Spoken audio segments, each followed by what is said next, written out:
Bonjour tout le monde, Elisa en direct. Alors j'ajuste hop mon téléphone. Donc aujourd'hui interview, vu que je continue dans la série d'interviews. Donc pour celles et ceux qui ne me connaissent pas, je suis Elisa Garemi et je suis multipreneuse. Multipreneuse c'est quoi? C'est un entrepreneur qui a plusieurs activités et c'est mon cas.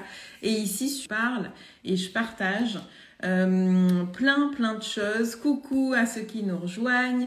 Plein de choses sur justement le multipreneuriat qui peut concerner des personnes qui se sont reconnues comme étant multipotentielles ou qui ont multi-projets. On a la possibilité de pouvoir avoir plusieurs projets, de pouvoir avoir plusieurs activités quand on entreprend. Et moi, c'est quelque chose qui me touche vraiment, qui est importante pour moi de vous le partager parce que c'est comme ça que je fonctionne et je sais qu'il y a énormément d'entrepreneuses qui fonctionnent aussi comme ça et qui parfois vont se dire « Ah mais je suis pas vraiment un entrepreneur » parce que tout ce qu'on peut lire sur les réseaux, tout ce qu'on peut voir sur les réseaux met en avant en fait une certaine façon d'entreprendre et en fait il y en a plusieurs des façons d'entreprendre. Donc moi par exemple j'ai une activité de coaching pour les CEO et les dirigeants sur la partie management et leadership et entrepreneurs également là-dessus. Et puis j'accompagne également les entrepreneurs multi-projets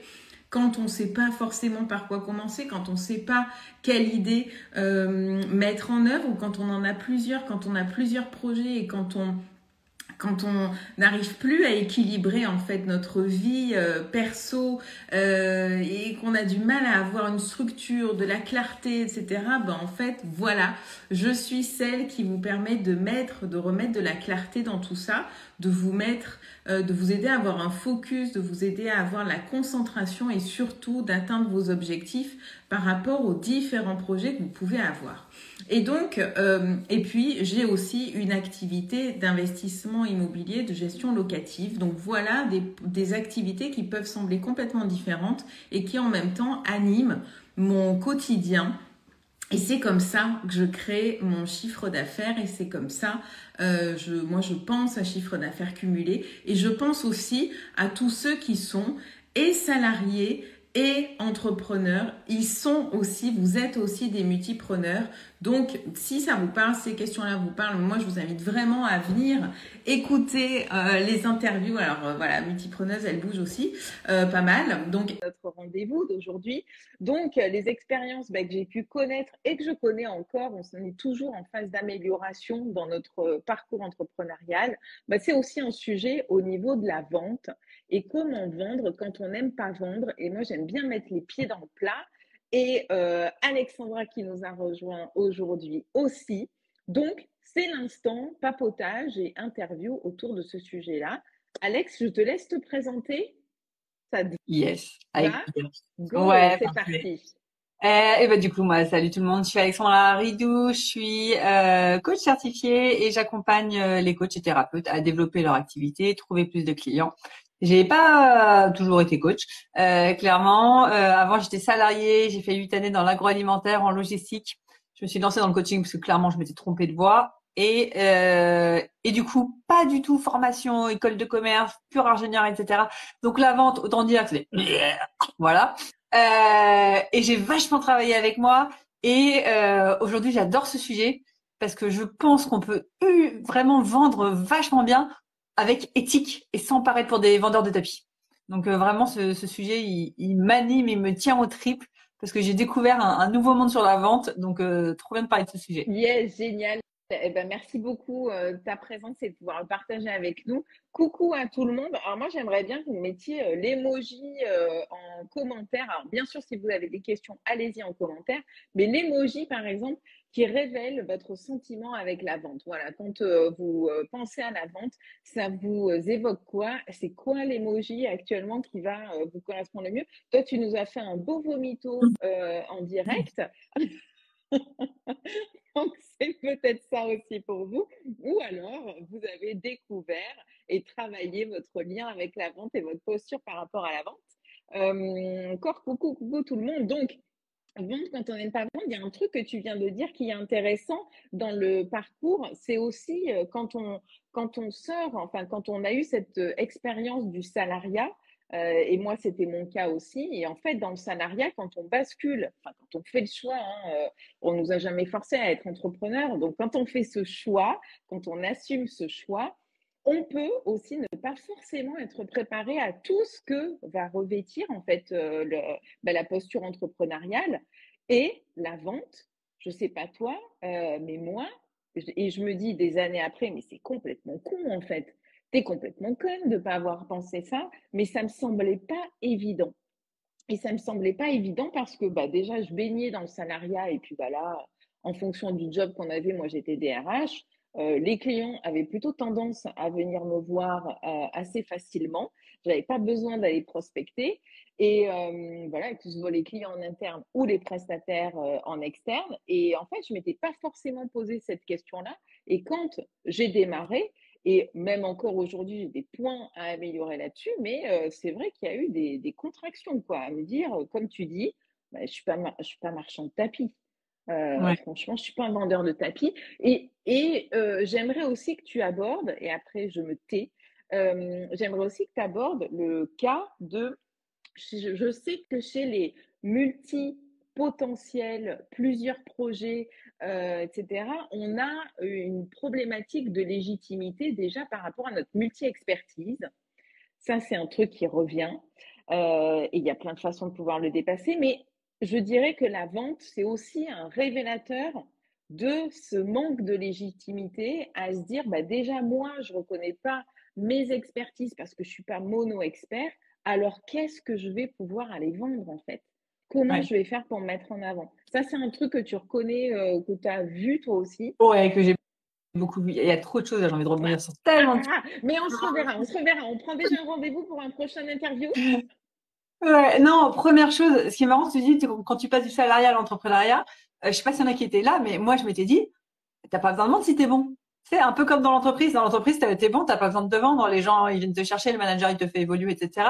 Et je m'étais dit, bah, dans l'entrepreneuriat, c'est pareil. En fait, t'es bon, les gens vont le savoir, ils vont le parler entre eux, et les clients vont venir tout seuls, etc. Et bam, claque à gauche, bam, bam, claque à droite. Non, en fait, ça ne suffit pas d'être bon. Il faut que, comme tu le dis, voilà, apprendre à te vendre. Et t'as raison, tu ne peux pas demander aux gens de te faire confiance si toi-même t'as pas confiance en toi. Donc, à partir du moment où toi, voilà, est-ce que ce que je vends a vraiment de la valeur? Pourquoi est-ce que le client il prendrait moi alors qu'il y a des gens plus experts, etc. D'avance, ta vente, elle est morte. Je suis assez directe, mais je suis persuadée que tu vas renvoyer une énergie qui va pas être ultra positive, ultra confiante. La personne, elle va être en face de toi, elle va dire, ouais, bon, je le sens pas trop, etc. Elle a pas l'air à 100% confiante de résoudre mon problème ou à 100% confiante d'y arriver. Bon, bah, je vais ailleurs. Donc vraiment, ça part de la confiance en soi. Là, je suis totalement Ok. alignée. Donc, premier départ, déjà, première étape pour vous qui nous écoutez, qui vont nous écouter, qui allez nous écouter, qui vont nous écouter, ça ne veut rien dire, Elisa, qui allez nous écouter, rechecker, un petit check quand même, confiance en soi. Comment est-ce que vous vous sentez, vous, déjà, par rapport aux offres que vous proposez, par rapport aux services que vous proposez? Comment est-ce que ça se passe pour vous? Et vraiment, dites-nous dans le chat. Ouais. Et un indicateur, moi je dis toujours, quand tu vends, tu dois être persuadé que ce que tu vends vaut 10 fois moins que le tarif que tu vas annoncer. Donc je dis n'importe quoi. Moi, quand je vends mon programme, en vrai, je suis persuadée que ça vaut 10 fois plus. Je le fais dans l'autre sens, c'est plus simple. Oui, j'étais en train de Ouais. calculer là. En gros, être persuadé que ce que vous vendez, ça vaut 10 fois plus cher. Ce qui fait que quand vous parlez de votre produit, mais vous avez aucun problème, quoi. Si vous êtes en train de vendre un tapis à 3 euros, alors qu'en vrai, c'est un tapis persan ou je ne sais quoi et qui est ultra beau, quoi. Donc, vous avez aucun problème à le vendre. Donc, vraiment, être persuadé d'avoir une chose qui a une énorme valeur par rapport au prix. Et si vous êtes débutant, vous avez plein de casquettes, etc. Je suis pas expert. Être clair sur en quoi tout ce que vous pensez être négatif est une force. Et là-dessus, par exemple, le premier chose que tout le monde dit à tout le monde, mais forcément, c'est pas une force d'être débutant, c'est mieux d'être expert, d'avoir de l'expérience. Non, j'en suis persuadée, mais que non, non, non. Tout a des avantages et des inconvénients. Les avantages d'être débutant, En général, ton tarif il est un peu moins cher que les autres. Donc, ça va intéresser des personnes. Les avantages, en général, tu as du temps. Donc, tu es 100% dédié à tes clients. Tu as une motivation, mais hors norme, à avoir des résultats, alors que la personne qui est là depuis 20 ans, autant dire que si le résultat il est pas là, bon, bah, c'est pas grave, un client de plus, un client de moins, on s'en fout. Il est pas dans de la personnalisation. Souvent, il a moins de patience parce qu'il en a ras-le-bol. C'est toujours le même problème qu'il voit. Bref, il y a plein d'avantages à être débutant. Faites la liste de tous ces avantages et comme ça, vous allez arriver devant le client en mode, mais putain, mais t'as tellement de chance de m'avoir là. Mec, je suis à toi, je vais pas te lâcher, j'ai un prix pas cher, j'ai une offre de dingue. Vraiment, je comprends pas pourquoi tu viens pas chez moi. Yeah, j'adore cette énergie. T'es remonté comme un coucou, dis donc, le mardi à midi 40. Ok, donc Le sujet de la vente, c'est un sujet qui me tient à cœur. c'est pour ça que je voulais tellement qu'on partage avec ensemble là-dessus pour booster aussi les gens qui nous écoutent. Donc là, tu as donné, déjà, on a parlé du fait, un petit check sur la confiance en vous et la confiance donc en vos projets, en vos services, en vos produits. Deuxième check, donc tu nous disais, si on est débutant, il y a des choses en fait. En gros, moi, ce que j'entends, c'est si tu es débutant, tu as envie de bouffer le monde, quoi. Tu es parti en ayant une motivation qui est plus, plus, plus. C'est un peu, je sais pas, j'ai l'image de celui qui part sur une piste de ski et qui s'est encore jamais trop pris de gadin. Il y va à bloc et puis bon, au fur et à mesure des années de l'expérience, il commence à faire un petit peu attention, quoi. Est-ce que, ouais, on peut faire un lien avec ça, ok. C'est un peu Et ça. Sinon, il y a je t'interromps parce que j'avais fait un post sur ce sujet. Il y a quelqu'un qui avait commenté avec une métaphore que j'avais adorée. C'est le principe du restaurant qui vient d'ouvrir. Les premiers jours, tout est beau, les serveurs sont super sympas, etc. Tu reviens 3 ans après, c'est la catastrophe, le service il est pas là, ils en ont plus rien à faire, la réputation est faite. Bah c'est un peu ça en fait. Tes débuts, en vrai, tu vas tout faire pour que l'expérience client elle soit folle. Donc il y a vraiment un intérêt, que ce soit en tant que consommateur ou toi qui vends tes produits, à aller vers un Et débutant. d'ailleurs, ce qui est intéressant dans ce que tu dis, ça pourrait même faire l'objet d'un autre live, c'est aussi comment maintenir son niveau de satisfaction client. C'est-à-dire que tout ce qu'on donne et toute cette motivation qu'on a au départ, en fait, il n'y a pas de raison non plus qu'elle disparaisse au bout d'années d'expérience, hein. Mais bon, là, j'ouvre une parenthèse sur un autre sujet. Revenons à la vente. Donc, qu'est-ce qui pourrait être intéressant à partager pour quelqu'un qui se dit, OK, j'ai bien compris que si j'avais des produits, pour que ça fonctionne, pour avoir du chiffre, pour développer mon activité, faut que j'ai des offres, ok, ça c'est bon. Faut que j'ai des clients, ça c'est à voir comment est-ce que ça se passe pour vous. Et pour ça, il faut que j'arrive à vendre. Mm. Comment est-ce que, qu'est-ce que je pourrais te demander? Oui, comment est-ce qu'on va faire ce déclic si c'est pas évident pour vous? Quel peut être le déclic pour rendre plus facile le fait de vendre? Pour que ça devienne presque une habitude, quelque chose qu'on ne remarque même plus en fait dans notre journée. Ouais. Alors là, moi, c'est mon hack à moi. Je te dis, hein, formation ingénieur, les vendeurs de tapis, c'est pas moi. Je veux surtout pas paraître. En plus, dans la formation en ligne, il y en a beaucoup des vendeurs de tapis. Donc moi, j'étais en mode vraiment, c'est pas moi, c'est pas mon truc. Mon premier hack, quand je vais en appel de vente, je me dis pas du tout que je vais en appel de vente. Je me dis pas du tout que je vais vendre. Je me dis simplement que je vais faire une rencontre avec quelqu'un et que mon objectif, c'est pas de vendre, c'est de savoir si mon programme lui correspond ou non. Et ça, vraiment, ça change tout mon mindset. C'est-à-dire que je vais dans l'appel en mode, j'ai un seul objectif, aider cette personne à prendre la décision, est-ce que mon programme est fait pour cette personne ou non. Et si la réponse est non, c'est OK. Parce que mon objectif, c'est pas de vendre mon truc à tout prix, c'est de l'aider à prendre la meilleure décision. Et vraiment, ça, moi, ça a tout changé parce que du coup, déjà, je donne de la valeur sans compter. Il y en a beaucoup qui vont dire, faut pas te donner trop de valeur, ça tue la vente, etc. J'en ai rien à faire. Clairement, si j'ai des trucs qui me viennent, je vais pas dire attends, censure-toi. Non, je donne tout ce que j'ai. Comme ça, la personne, elle se dit waouh, en une demi-heure, j'ai déjà eu tout ça. T'imagines si je prends le programme derrière. Donc, à titre personnel, ça tue un petit. En fait, ça suffit pas que ça tue ta vente de donner trop de valeur. C'est que ça rajoute du délai dans le passage à la vente. Parce que comme tu donnes de la valeur, en effet, il y a des personnes qui vont dire waouh, tu m'as donné beaucoup de valeur. Je vais essayer de mettre en place ça tout seul et je reviens vers toi après. Carrément, ça me parle bien ça. Voilà. K1, la personne, elle y arrive tout seule. Ok, top. C'est qu'en vrai, elle aurait pas eu besoin de ton accompagnement si juste avec une demi-heure, t'arrives à tout débloquer. Elle n'était pas ta cliente.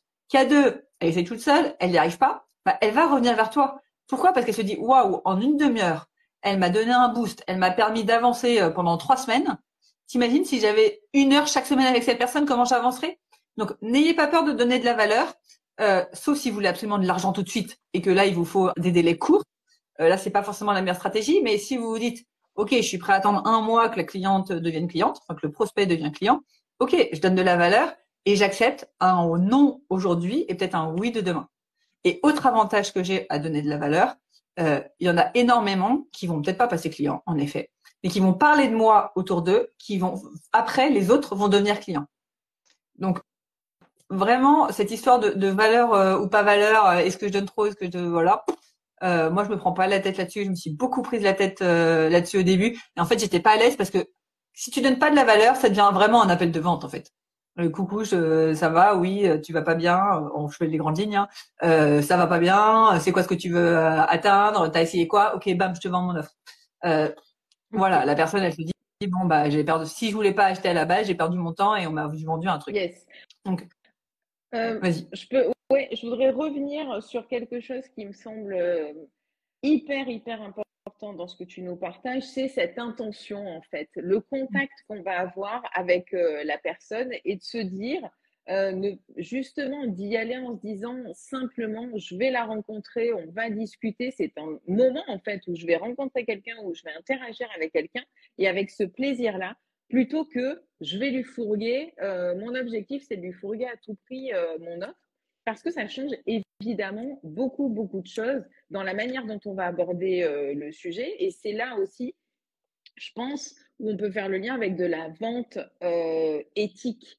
C'est là où Mm. on va parler de vente éthique et pas je te fourgue à tout prix mon truc, comme c'était l'époque. Alors, je ne sais pas si on a les mêmes références, mais les vendeurs de cuisine, quoi. Moi, j'ai été appelée parfois par des vendeurs de cuisine. Alors, j'étais étudiante, donc zéro rapport. Mais si je les avais écoutés, si j'avais pas tenu bon, je me serais retrouvée avec une cuisine dans mon studio à l'époque où j'étais étudiante. Euh, donc vraiment aucun rapport. Et je crois que ce forcing au niveau de la vente, c'est un truc dont on arrive à saturation. Et dans ce que tu dis, ça m'évoque aussi un élément, c'est-à-dire de vendre peut-être, je ne sais pas ce que tu en penses, mais comme nous, on a envie aussi qu'on nous vende et de la manière dont on a envie aussi d'avoir des relations avec le vendeur. Ça, moi, c'est quelque chose qui m'a beaucoup aidé. Mm. Carrément, carrément. Et moi aussi, hein, globalement, pourquoi j'étais pas à l'aise avec la vente? Parce que je me suis pris plein de vendeurs qui sont poussifs. Tu dis non, mais moi je veux pas ça.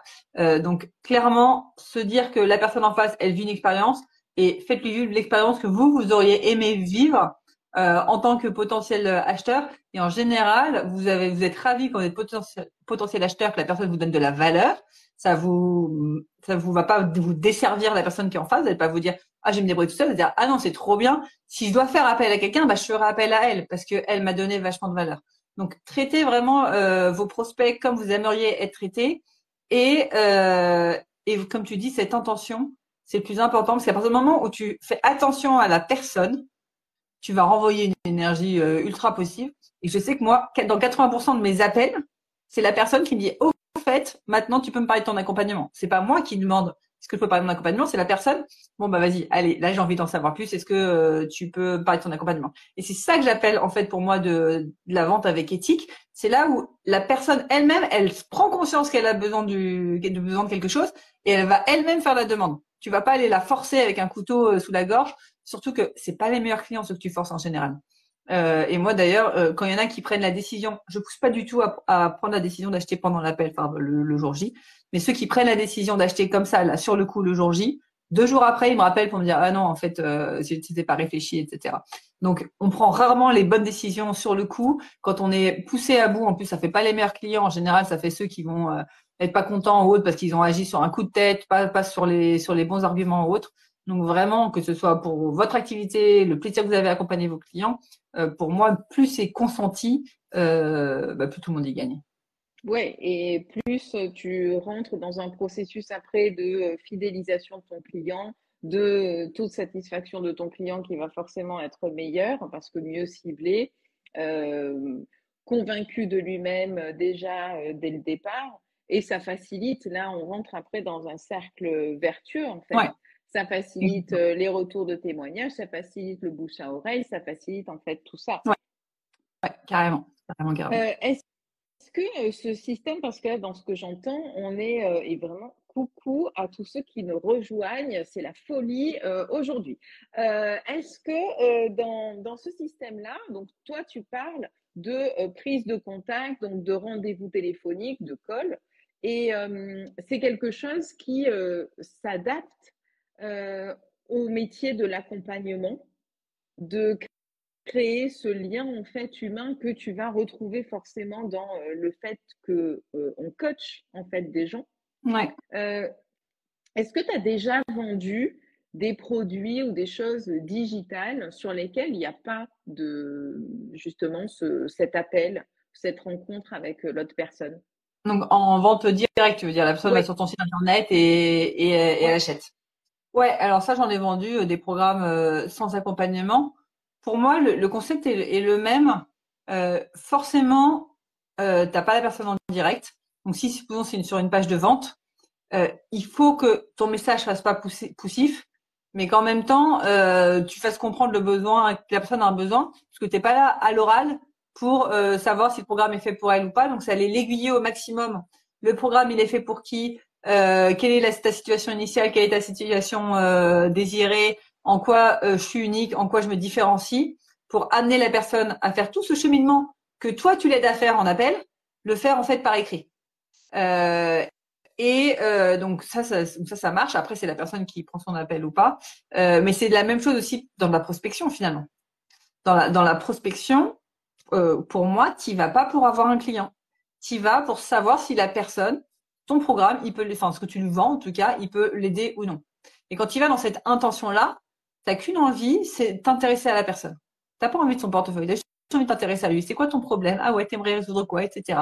Et tu fais un échange d'humain à humain où tu t'intéresses profondément à la personne et c'est là où ça va vendre. Très intéressant. Et d'ailleurs que tu parles du terme de prospection. Ça, c'est aussi quelque chose. Alors, on n'a pas eu les émojis sur la vente, mais si là, il y avait des émojis sur la prospection, je pense qu'on aurait encore plein de petits vomitos. Attention, des émojis humains sur la vente. Et donc, plein de petits vomitos là-dessus parce que ça, c'est pareil, c'est une chose qu'on n'a pas forcément intégré, en tous les cas, quand on n'avait pas de métier de commercial ou de connaissances en commerce à la base, c'est le fait de faire de la prospection, en fait, prospecter ses clients.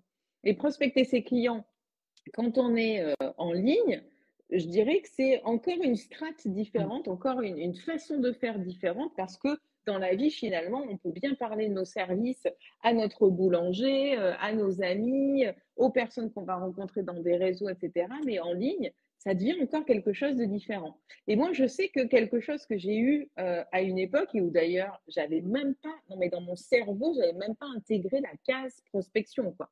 Puis j'avais tellement détesté ça quand j'étais DRH, qu'on vienne régulièrement me coller des rendez-vous, recevoir des gens, les écouter. Alors, mes besoins, ils n'étaient pas du tout sur ce qu'ils me proposaient, ça me faisait chier. Et surtout, je me disais, oh, mais moi, je ne veux pas leur faire perdre de temps, je ne veux pas les déranger.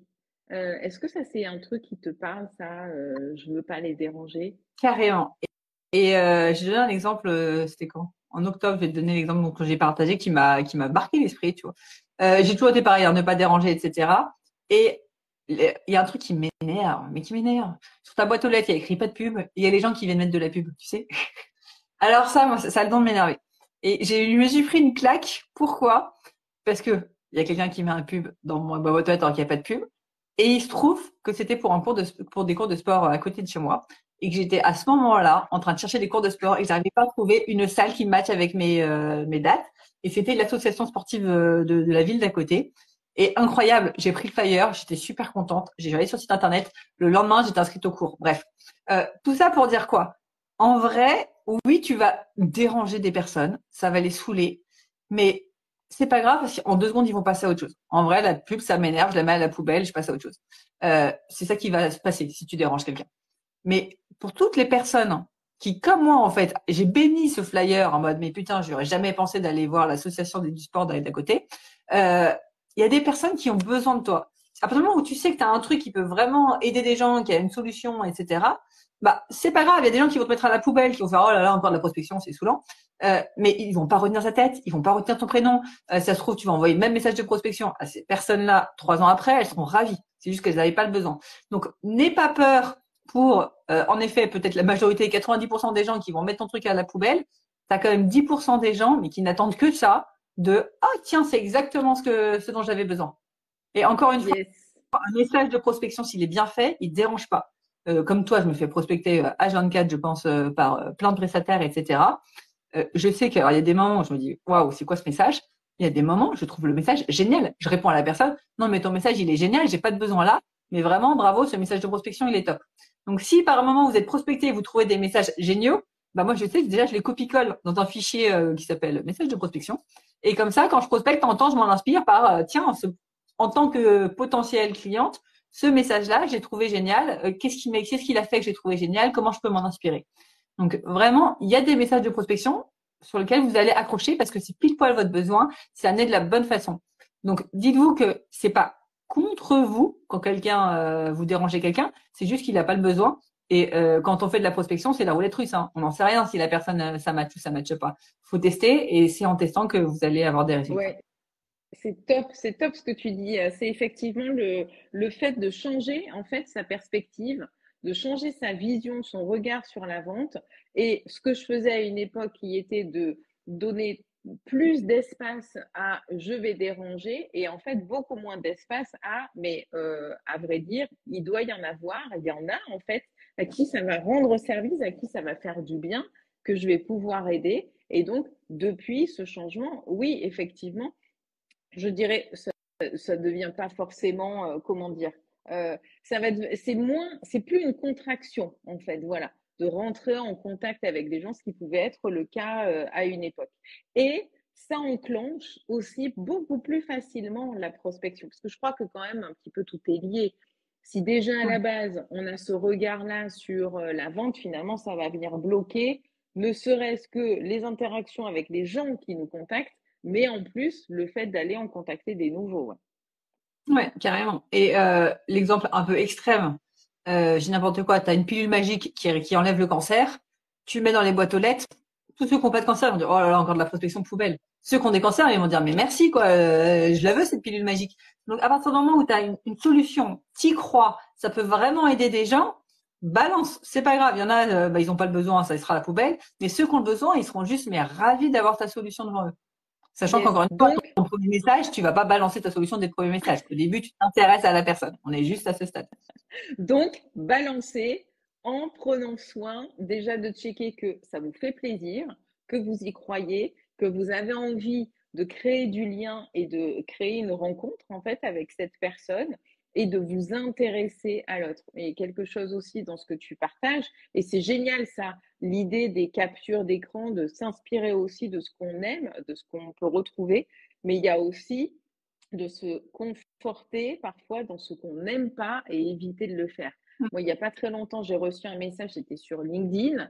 Ah, salut Elisa, je sais que ton besoin, c'est ça. Alors, ça n'avait rien à voir, mais vraiment rien à voir. Déjà, c'était complètement à côté au niveau de l'activité, c'était complètement à côté, enfin bref. Et là, pour le coup, je me suis permise d'envoyer un message en disant, écoute, je crois, bonjour, je crois qu'il y a un petit problème sur ton ciblage. Et le truc, c'est que j'ai plus une seule réponse. Alors ça, c'est assez, ça, c'est assez marrant, je trouve, de se dire qu'il y a encore des gens qui sont au stade zéro de la remise en question, quoi. Tu as l'impression que c'est stade zéro. C'est j'y vais, je bombarde, j'y vais comme un bourrin. Et en fait, j'entends rien. Voilà, j'entends Tu rien. sais que je Et là, pense je pas que me c'est comme dis, ça. comment? Moi, j'ai une autre théorie. J'ai une autre théorie sur ce genre de personnes. Je pense que c'est les personnes qui se forcent à faire des choses qui ne leur correspondent pas. Justement, on m'a dit qu'il fallait que je fasse de la prospection.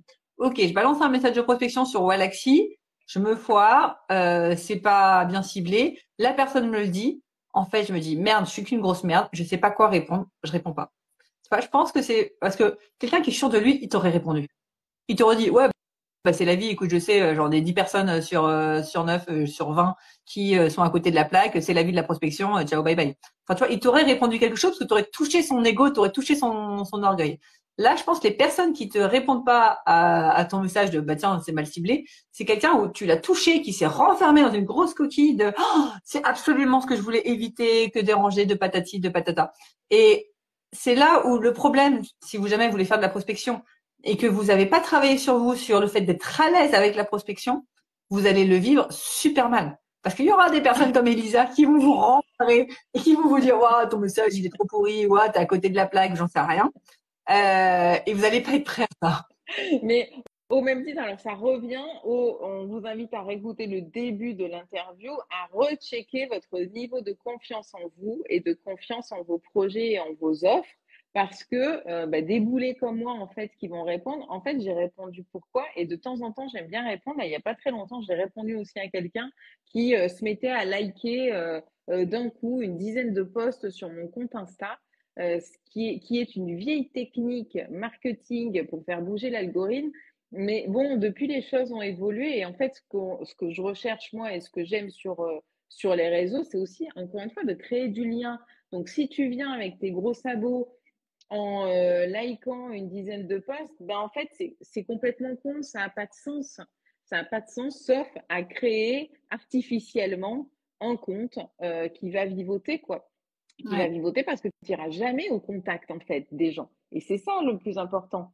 Donc je refais le lien et là aussi, j'ai envoyé un petit message et j'aime bien de temps en temps envoyer des petits messages comme de soutien et de ah ben c'est top. Peut-être ça m'intéresse pas encore aujourd'hui, mais aussi écoute, franchement, si je peux te dire ce que j'en pense, en fait je te le dis quoi. Voilà. Ouais. Moi, ça m'est arrivé sur des messages de prospection à poser la question ça marche la prospection? Parce que alors là, le message, je suis désolée, mais il est pas top. Donc, ça m'est arrivé. Bon, écoute, on a partagé beaucoup de choses. On peut faire un petit récapépète un peu des meilleurs, de tous les astuces là que tu as donné aujourd'hui. Donc, j'en reviens à check ta confiance. Ça, c'est quand même quelque chose d'hyper important. Numéro 1. Allez travailler sur vos croyances. Allez travailler sur votre mindset. Allez travailler sur votre leadership pour vous sentir encore mieux dans l'acte de vente et dans l'interaction avec vos clients ou avec vos prospects, et aussi d'accepter et de plus en plus trouver ça naturel et normal en fait que de s'améliorer, je crois aussi tous les jours. Ça aussi, c'est un truc où en fait on n'est pas devenus les as de la vente comme ça du jour au lendemain et on continue, j'imagine que toi aussi tu continues à t'améliorer tous les jours, à revoir des stratégies, à améliorer des messages, à améliorer ton suivi. Ouais, carrément. Et après, mais après, il y a une bonne nouvelle. Quand tu viens, du coup, en appel de vente ou pour vendre, avec l'intention d'aider la personne à prendre la meilleure décision pour elle, en vrai, tu ne peux pas te foirer. Tout ce que tu peux faire, c'est finalement, on va dire, ne pas avoir été l'aider à vraiment prendre la bonne décision pour elle, mais tu peux pas, la personne ne peut pas repartir avec de cet appel ou de truc avec une mauvaise image de toi, puisque tu ne lui as pas vendu à tout prix quelque chose, etc. C'est juste que tu lui as pas fait assez de prise de conscience pour qu'elle prenne conscience que oui, elle a un vrai problème, qu'il faut le résoudre et que c'est ta solution, la meilleure solution. Donc, déjà, c'est la bonne nouvelle. Tu peux pas foirer un appel de vente. Au Ça, c'est pire, la bonne nouvelle quand même du c'est matin. une bonne nouvelle. Au pire, c'est juste que si elle t'a, soit elle t'a dit non. Alors si elle t'a dit non, en général, c'est que c'est non, c'est que c'est assez clair, et tu peux pas forcer quelqu'un à vendre. Et quand elle te dit non et que toi t'avais pas l'intention de vendre, c'est pas que t'as été pas bon. En général, c'est que la personne vraiment, c'était pas le bon moment pour elle, ça lui correspondait pas, ton offre c'était pas le bon truc, etc. Là où tu peux mal le prendre, c'est si elle te dit que c'est non et elle va chez le concurrent. Là, c'est à toi de checker. Ok, quelle est la différence entre moi et le concurrent? Qu'est-ce qui fait qu'elle est allée chez le concurrent? Est-ce que je peux changer quelque chose? Et Si elle va chez le d'ailleurs, concurrent, attends, vas-y. d'ailleurs là-dessus, moi j'invite aussi à poser la question. Si ton prospect te répond non, je suis parti chez le concurrent, va checker, va lui poser des questions. Tu verras bien s'il te répond, mais la plupart du temps, les gens répondent en disant OK, pourquoi, qu'est-ce qui t'a attiré, qu'est-ce que tu as recherché, etc. Et en fait, ça aussi, c'est quelque chose qui nous permet de nous améliorer et d'encore mieux cibler de pouvoir analyser en fait là où ça a foiré pour nous. Est-ce que c'était mauvaise cible? Est-ce que c'était mauvaise offre? Est-ce que c'était mauvais entretien, etc. Mais allez poser la question. Ouais, carrément. Et ça vous permet de savoir si vous avez des choses à changer ou pas. Si la personne vous dit non parce que je suis allée chez quelqu'un qui fait du présentiel, le présentiel c'est important pour moi, et que toi t'as qu'une offre en visio, bon bah ok, ça aurait jamais pu marcher. C'était un truc surtout si tu voulais faire du présentiel, mais sinon ça aurait jamais pu marcher. On lâche l'affaire. Surtout accepter le non quoi. Je sais que dans les débuts on a absolument envie de vendre à tout le monde parce qu'on veut le client, on veut de l'argent.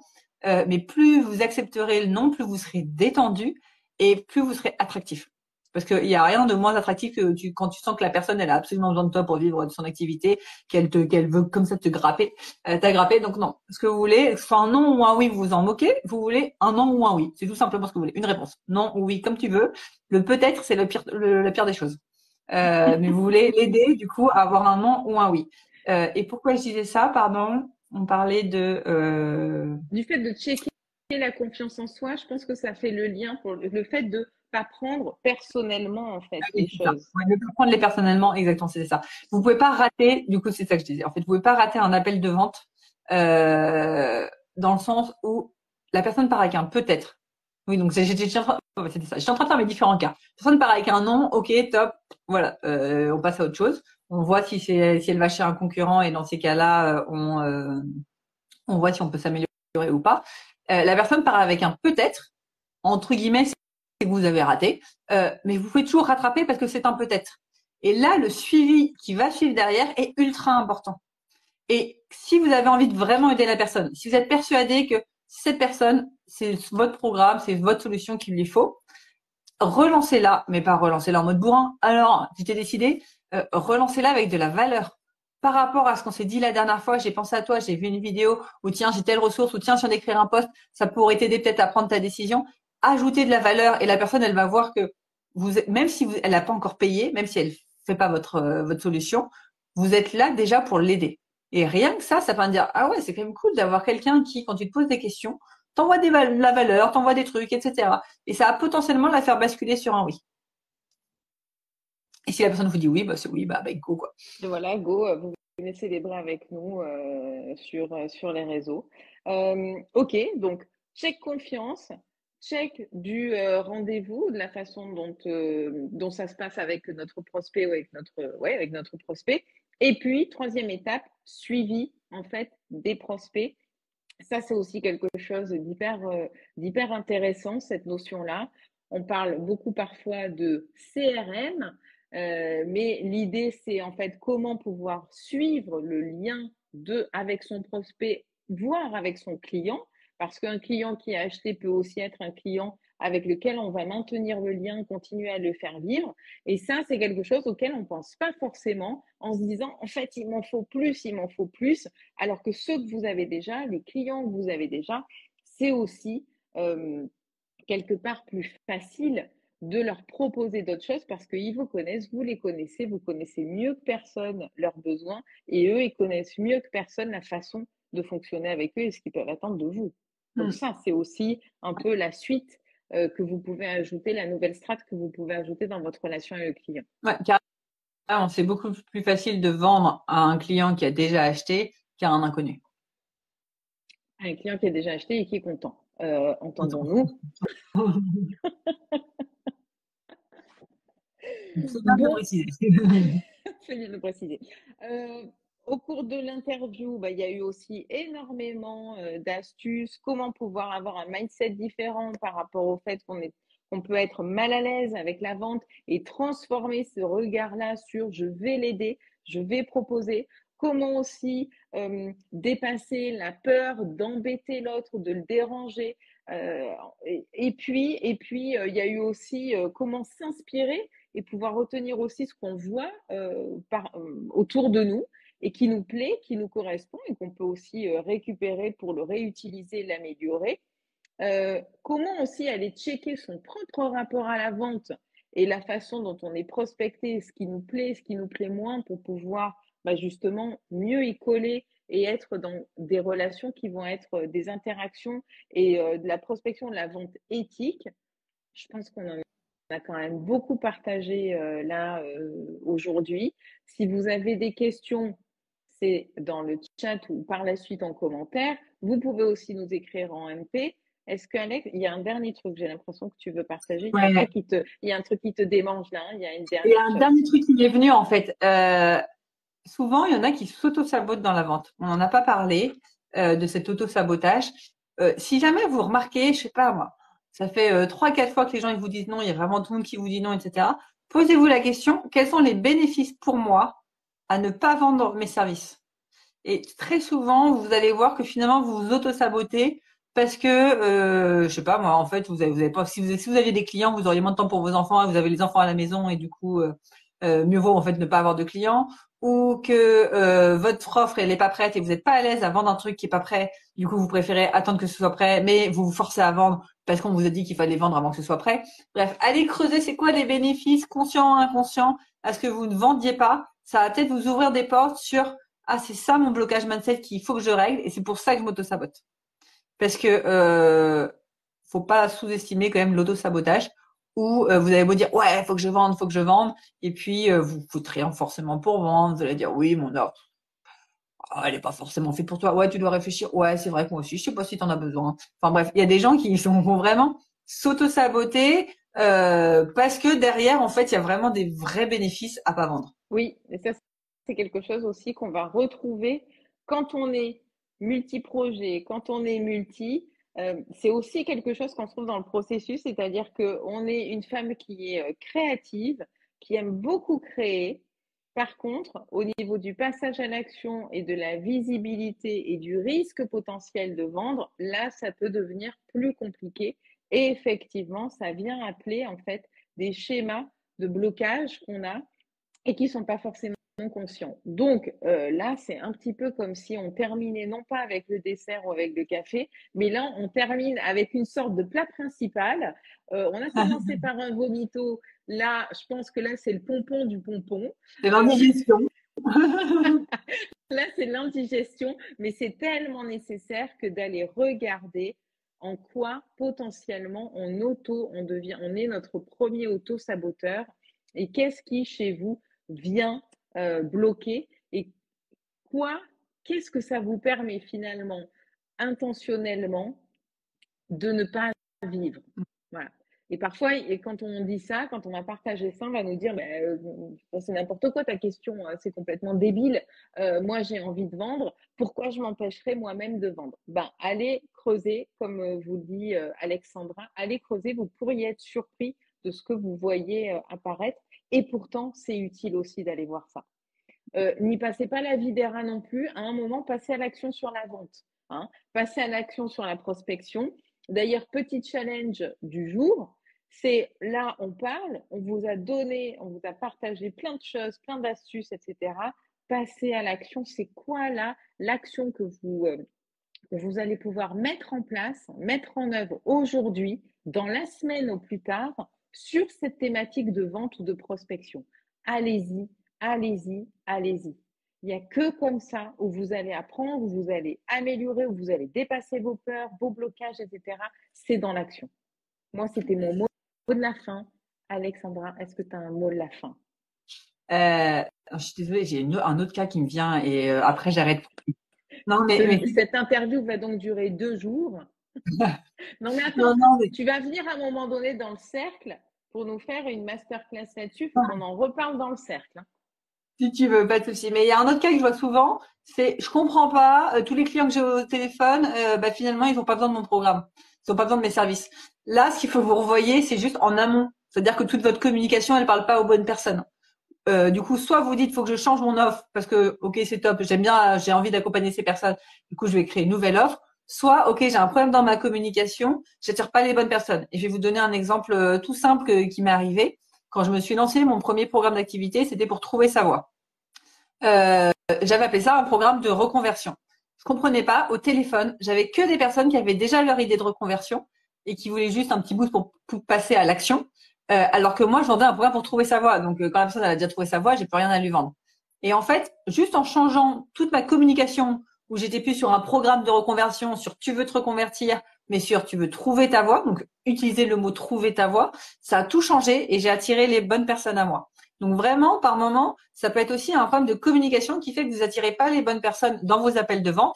Et du coup, forcément, quand vous les avez, elles sont pas bien qualifiées. Par exemple, si toutes les personnes que vous avez au téléphone n'ont pas les moyens, c'est qu'à un moment donné, vous adressez d'une manière qui fait que vous parlez aux gens qui n'ont pas les moyens, et peut-être que changer votre manière de communiquer pour vous adresser à des gens qui ont plus les moyens, vous permettrait d'avoir des gens qui ont les moyens d'acheter vos services après. Ouais, franchement, merci pour cet exemple. Et il y en aura encore tellement. Parler aussi, communiquer en se sentant mal à l'aise, c'est quelque chose qui va être entendu de l'autre côté. Pas utiliser les bons messages ou les bons fonctionnements dans nos messages de communication, c'est aussi un truc qui va être entendu de l'autre côté, qui va. Il y a énormément de choses. Vraiment, si vous voulez parler encore vente, contactez Alexandra, contactez-moi, regardez quels sont vos blocages, ce sur quoi vous avez envie de passer à l'action là en 2025 pour changer votre mindset là-dessus. Et c'est avec grand plaisir qu'on échangera avec vous. Vous l'avez compris, si vous nous écrivez, que ce soit en commentaire ou en DM, on va vous répondre parce qu'on n'est pas des chatbots. Car je n'ai pas ManyChat. Alors moi je l'ai, mais j'ai pas réussi à m'en servir. Donc voilà, donc c'est comme si je l'avais pas. Donc vraiment, allez-y. Encore merci beaucoup Alex pour tout ce que tu as partagé. On peut te retrouver sur Instagram là sur Randose Coaching ou sur LinkedIn. Yes, Alexandra Ridou. Alexandra Ridou sur LinkedIn. Tu as ton programme d'accompagnement pour les professionnels du coaching et les thérapeutes, c'est ça? Exactement. Tout ce qui est autour de l'accompagnement pour développer ton activité, que ce soit travailler la vente, travailler ta cible client, ton offre, comment te faire connaître. Et ma particularité, c'est Rando, c'est la marche. Moi, je prône à fond la marche pour aider à prendre du recul, se reconnecter à soi-même et prendre les meilleures décisions. Yes, génial. Et si vous avez plusieurs projets, si vous avez plusieurs idées et que ça part un peu dans tous les sens, que vous voulez remettre du focus, de la structure là-dedans, c'est dans le mastermind du cercle que ça se passe. Si vous avez des questions là-dessus, envoyez un petit message. Et cette interview est dans la lignée de tous les autres interviews qui se passent et qui vont pouvoir vous aider sur ces sujets-là de mindset, de vente, de structure. Et vous les retrouvez tous au fur et à mesure dans le podcast, lien dans la bio. On vous remercie beaucoup. Vous étiez nombreux à passer, à faire des coucous, etc. aujourd'hui en direct. Moi, je vous embrasse. Je vous dis à très bientôt. Et puis, Alex, à très vite. Hein. Yeah. Et on a des cœurs aussi. On termine avec des cœurs. Trop bien. Trop bien. Merci. Ciao tout le monde. Bye bye.